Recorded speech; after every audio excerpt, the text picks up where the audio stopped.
En la clase de hoy vamos a hablar de la exploración psicopatológica. Abordaremos primero las formas de medición en psicopatología, en segundo lugar la clasificación de los síntomas y en tercer lugar las preguntas claves para hacer una correcta exploración psicopatológica.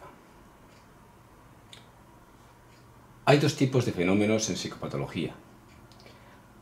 Aquellos que se deben a lo que observamos en la conducta del paciente, que son los signos, y la conducta no verbal, y lo que nos cuenta el paciente, lo que oímos, que son los síntomas, las quejas, que constituyen la narrativa que construye el paciente sobre lo que le pasa. Dentro de las formas de medición en psicopatología hay que diferenciar aquellas que se basan en el estudio de la conducta verbal, es decir, de las narrativas, de lo que cuenta el paciente. Y eso se puede hacer de una forma estructurada o no estructurada. Hay otras técnicas que consisten en observar la conducta no verbal, tanto del comportamiento como de los gestos faciales o en general del paciente.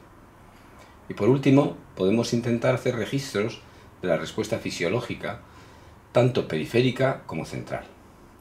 Vamos a revisar brevemente estas estrategias. Respecto al registro verbal, la forma más habitual de hacerlo es a través de preguntas abiertas. Esto es como se hace en la historia clínica y se lleva a un extremo en la terapia psicoanalítica, donde el terapeuta casi no interviene y deja hablar al paciente de forma muy abierta.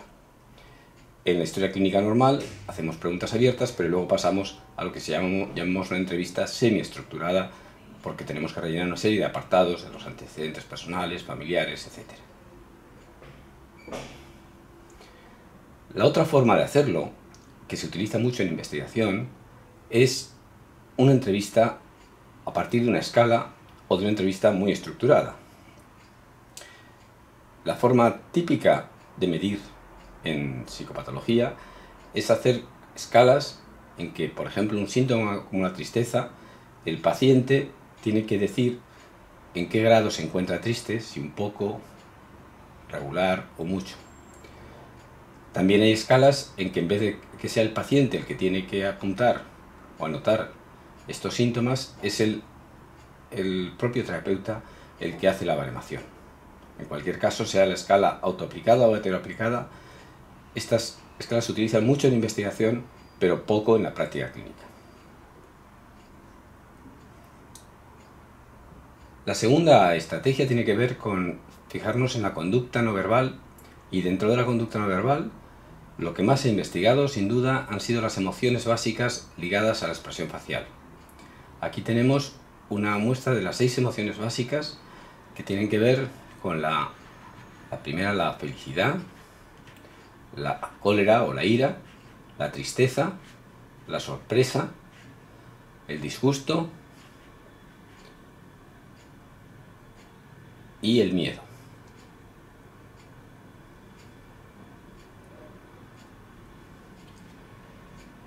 En cualquiera de estas formas, en el registro verbal y no verbal, el paciente puede mentir. Es cierto que el registro no verbal es más difícil de engañar, pero sí que hay personas que pueden poner cara de póker y aparentar no tener emociones, aunque por dentro sí que las tengan.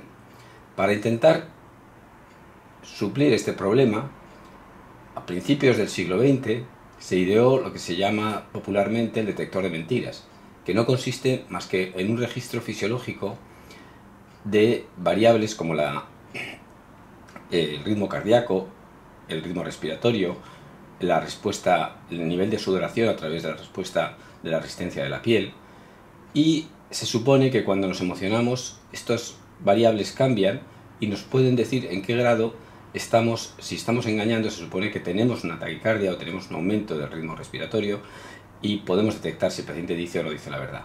Esto en realidad sabemos hoy en día que no, el detector de mentiras falla, que muchas veces el paciente está mintiendo y no se le alteran las variables, y por eso no se utiliza en ningún lugar del mundo como una prueba pericial cuando se hacen estudios para saber la culpabilidad o no de un sujeto.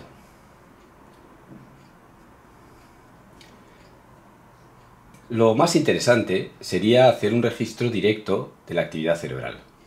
Esto es lo que intentamos hacer en investigación y aquí tenéis un ejemplo de ello.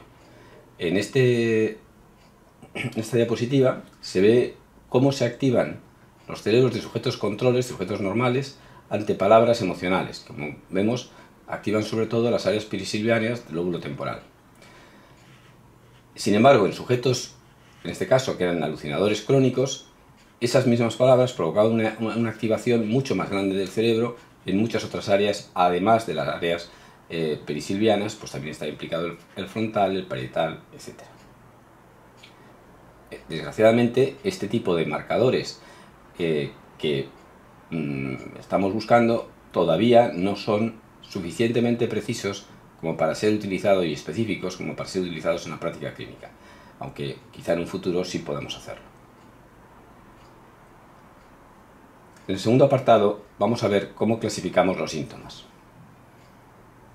En medicina, las enfermedades en general se clasifican en primer lugar por la etiología.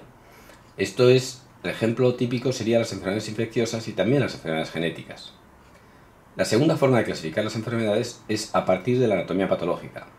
Podemos no conocer la etiología de la enfermedad, pero sí tener una alteración histológica, como por ejemplo en el cáncer, que la caracterice. Pero en algunos casos no tenemos ni etiología ni tenemos anatomía patológica. Lo que tenemos es un patrón alterado fisiológico, por ejemplo en la hipertensión o por ejemplo en la diabetes. Esto sería la clasificación fisiopatológica. Sin embargo, en las patologías psiquiátricas y en algunas otras patologías no contamos ni con etiología, ni con anatomía patológica, ni tampoco con marcadores fisiopatológicos. ¿Qué nos queda entonces?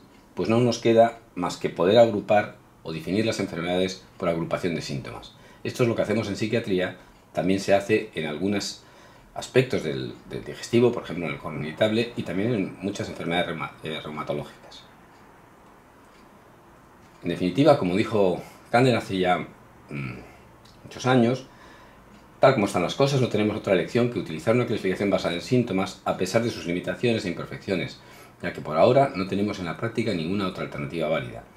Desgraciadamente, en el 2018, estas palabras de Kandel pronunciadas en el 83 siguen siendo todavía certeras, porque no disponemos todavía de marcadores biológicos para el diagnóstico y todos los criterios siguen siendo por consenso, por agrupación de síntomas. Pero aparte de en sí de los síntomas, también es importante ver algunos otros aspectos, como el curso, que puede ser agudo, crónico o episódico. En algunos casos, aunque en la mayoría de los casos no vamos a encontrar una causa clara, pero en algunos porcentajes de casos sí que vamos a encontrar que va a estar relacionado asociado a una patología médica o al consumo de drogas o a un factor muy claro ambiental. Aunque, como digo, la mayoría de las veces las causas son mixtas. El tipo de síntoma, como decíamos, no es lo mismo lo que vemos, por ejemplo, en una alteración motora, que lo que nos cuenta el paciente. Y la gravedad viene definida, primero, si va asociado a patología médica o a síntomas de psicosis, y en general también según la repercusión que ese síntoma, del tipo que sea, repercute en la vida cotidiana del paciente. Hay que destacar que los estudios genéticos en la actualidad han quitado validez a las clasificaciones psiquiátricas. Como vemos aquí, en el diagnóstico, por ejemplo, estos son lo que llamamos variantes de riesgo para las enfermedades psiquiátricas. Como vemos, hay un solapamiento muy claro entre la vulnerabilidad al trastorno bipolar, a la esquizofrenia y a la depresión, pero incluso con otros cuadros aparentemente más alejados como la ansiedad o el pánico. Por lo tanto, la genética lo que nos está diciendo es que las formas que estamos utilizando de clasificar las enfermedades mentales no tienen una validez biológica, o por lo menos no tienen una validez desde la genética. ¿Por qué pasa esto? ¿Cuál es la explicación de que no encontremos un marcador biológico? Bueno, en términos muy generales quizá es útil lograr la metáfora del ordenador. Cuando se nos bloquea el ordenador, por ejemplo utilizando un programa como el Word, lo que hacemos habitualmente no es mirar para dentro del ordenador para ver si hay un problema de conexión. Lo que pensamos, solemos pensar, es que hay un problema de software y lo que hacemos es apagar y encender el ordenador. Bueno, teniendo en cuenta que el cerebro humano es el cerebro con un desarrollo más largo y que termina ese desarrollo a los 20 años, y durante todo ese tiempo hay almacenamiento, digamos, de software, de programas, es comprensible imaginar que puede haber fallos en estos programas, fallos en el software, que se traducen en alteraciones funcionales de la conectividad, pero que no son muchas veces detectables por las técnicas habituales que utilizamos en neuroimagen, por ejemplo. Por eso no hemos encontrado marcadores que son todavía demasiado burdos para las sutilezas de las patologías psiquiátricas.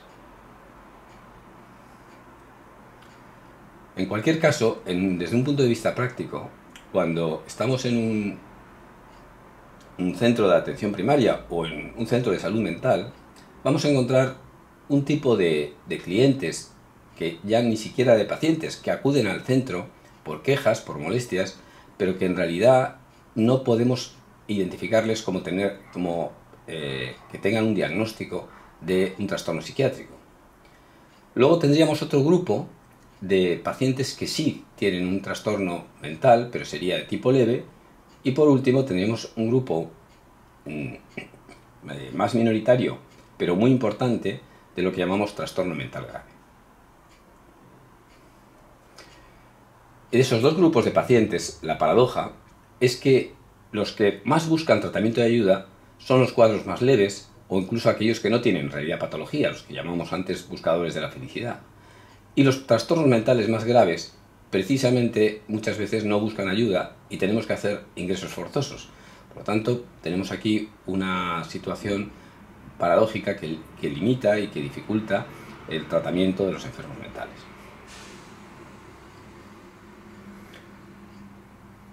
En la exploración psicopatológica tenemos siempre que tener en cuenta que el paciente tiene una personalidad con una concepción de la salud y la enfermedad, y a partir de un momento dado hay una señal biológica que provoca una verbalización de esa sensación, de ese síntoma, y el terapeuta traduce esa explicación, esa narrativa del paciente, en su propia semiología, dependiendo del modelo y de la narrativa que tenga el propio terapeuta. Y así se genera una explicación de lo que le pasa al paciente, dando o no dando fármacos e intentando mejorar y cambiar esa verbalización o ese síntoma que ha traído el paciente. ¿Cuáles son, pues, los pasos básicos en la formulación del diagnóstico? Bueno, en primer lugar tenemos que saber qué le pasa al paciente, por qué le pasa esto, cuáles son las expectativas, qué es lo que realmente espera el paciente en la consulta, y también tenemos que hacerle en una primera visita siempre una devolución en la cual intentemos explicar los síntomas dentro de un modelo que sea lo más comprensible para las características y el nivel cultural del paciente. Y vamos ahora a la parte más importante de la clase, que consiste en las preguntas clave que no debemos nunca olvidar en la exploración de cualquier paciente con trastorno que acude a una cita por un problema emocional, del tipo que sea. La primera pregunta, dado que hemos visto que hay muchos pacientes que no tienen diagnóstico de trastorno, ni siquiera de trastorno mental leve, la primera pregunta, por tanto, sería si realmente estamos ante si sufre un trastorno mental, porque puede ser que sea una situación simplemente de, por ejemplo, una ruptura afectiva o un problema laboral, pero que no, aunque provoque malestar en el paciente, no llegue a la categoría de diagnóstico y no debamos, digamos, psiquiatrizarle o psicologizarle. Y para saber esto, tenemos que ver si la respuesta emocional es proporcional a la situación que está viviendo. Por ejemplo, una situación de duelo, pues lo normal es tener una situación de tristeza, el grado de adaptación que el sujeto tiene a su entorno, y también, por supuesto, el grado de sufrimiento y de experiencia subjetiva que le está provocando esa situación. Una vez admitimos que el paciente tiene realmente una patología psiquiátrica,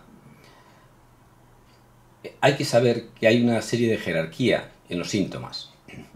Y los que tienen prioridad son aquellos que están sugiriendo una enfermedad neurológica. Los siguientes son aquellos que están sugiriendo una psicosis. En tercer lugar, los que están relacionados con trastornos afectivos, sobre todo trastornos afectivos mayores. Y por último estarían ya simplemente los patrones de conducta desadaptativas, pero que no aparecen asociados a síntomas relacionados con los tres anteriores. Así que las 4 preguntas esenciales, una vez contestada la pregunta de ¿tiene un trastorno mental? De forma afirmativa, sería, primero, ¿es secundario a patología médica o a drogas? ¿Tiene un cuadro psicótico? ¿Hay síntomas emocionales? Y por último, ¿hay un patrón de desadaptación previo? Vamos a ver cada una de estos pasos. ¿Es debido a patología médica o neurológica o al consumo de sustancias?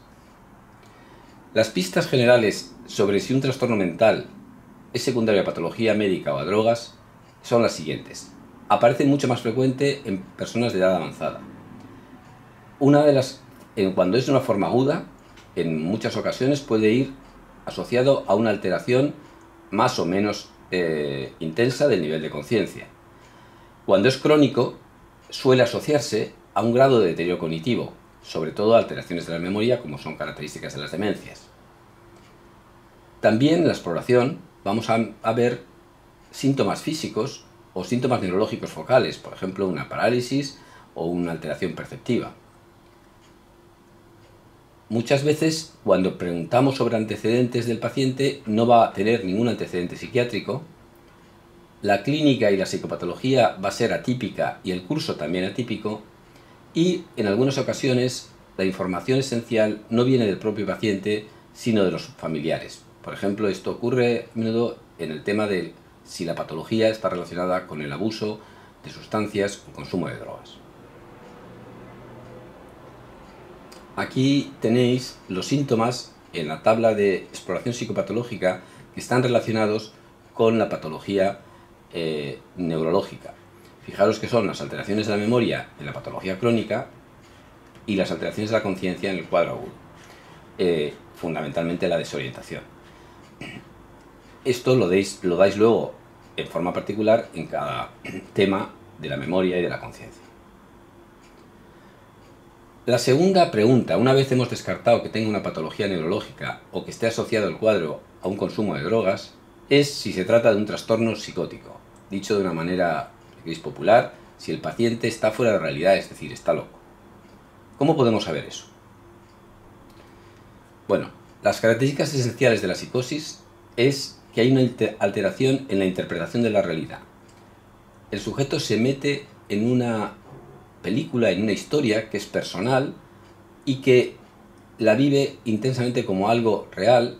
Es como si fuéramos al cine, pero en el cine normalmente salimos del cine, termina la película y volvemos a nuestra realidad. Pues aquí el paciente se mete en la película pero no puede salir y se cree la realidad interna. Esta es la parte esencial de la psicosis, es decir, que el sujeto no tiene conciencia de que esté desarrollando un delirio, una alteración de la realidad porque piensa que es real. Piensa, por ejemplo, que le persiguen o piensan que han llegado los extraterrestres o piensa cualquier idea que puede o no estar asociada a alteraciones de la percepción.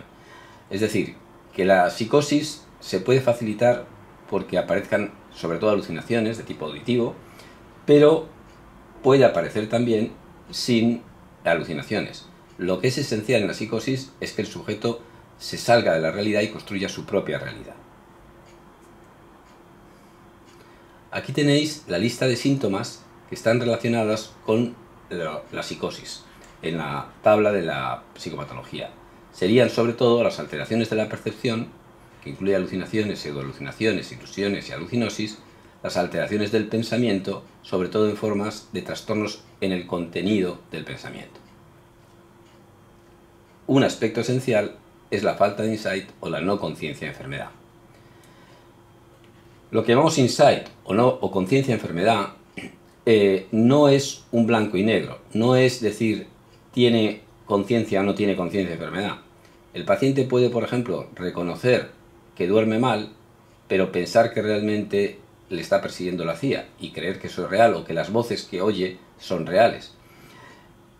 Pero puede aceptar a lo mejor un tratamiento o puede aceptar incluso un ingreso porque reconoce que esté acelerado o que esté alterado. Es decir, que en lo que llamamos conciencia de enfermedad puede haber algunos pacientes que tengan una ausencia total de conciencia de enfermedad y entonces no aceptan ningún tipo de tratamiento ni de ayuda, o puede haber aceptaciones parciales del insight que permitan una mejor aproximación, aunque la persona no llegue a estar con una conciencia plena de que se ha salido de la realidad. La tercera pregunta es si la persona tiene alteraciones emocionales o afectivas. Estamos hablando fundamentalmente de los estados depresivos y los estados de ansiedad. Y aquí tenemos la lista de síntomas que estos sí son fácilmente reconocibles porque todo el mundo tiene alguna vez algún cambio de humor o algún estado de ansiedad y los dais en el tema correspondiente a alteraciones de la afectividad, y solamente decir que en general se pueden dar porque haya un exceso de afectividad, sea un exceso de tristeza o un exceso de euforia o un exceso de ansiedad, o porque haya un defecto de emoción, como por ejemplo en la frialdad afectiva o en el afecto aplenado. En último lugar, hay que plantearse si los problemas que tiene el paciente son algo que han aparecido recientemente o en realidad ya aparecían en el pasado. Es decir, tiene pautas desadaptativas de comportamiento ya en el pasado. Si es así, esto es lo que denominamos, podemos encajarlo dentro de ese cajón desastre que serían los trastornos de personalidad. Es decir, que en realidad tenemos dos tipos de cuadros. Unos en los que el paciente está bien y de repente, de forma aguda, tiene una alteración del comportamiento, es decir, que se produce una ruptura biográfica y por lo tanto tenemos que investigar bien qué está pasando aquí. O al revés, hay un estado en que el paciente ya tenía una alteración del comportamiento cada vez más acusada, y llega un momento en que eso le provoca una situación ya no tolerable por él o por su entorno. Y entonces decimos que aquí no hay ruptura biográfica porque el comportamiento del paciente está dentro, es comprensible dentro de la situación que ha tenido anteriormente.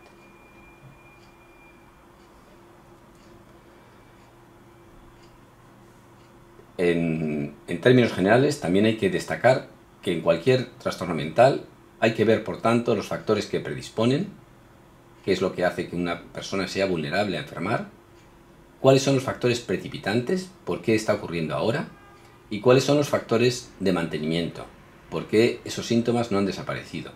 Esto es lo que llamamos formulación del caso. En resumen, de todo lo que hemos hablado hasta ahora, hay que recordar que para evaluar la psicopatología de un paciente hay que atender tanto a observar la conducta, lo que cuenta el paciente, como los gestos o el comportamiento no verbal.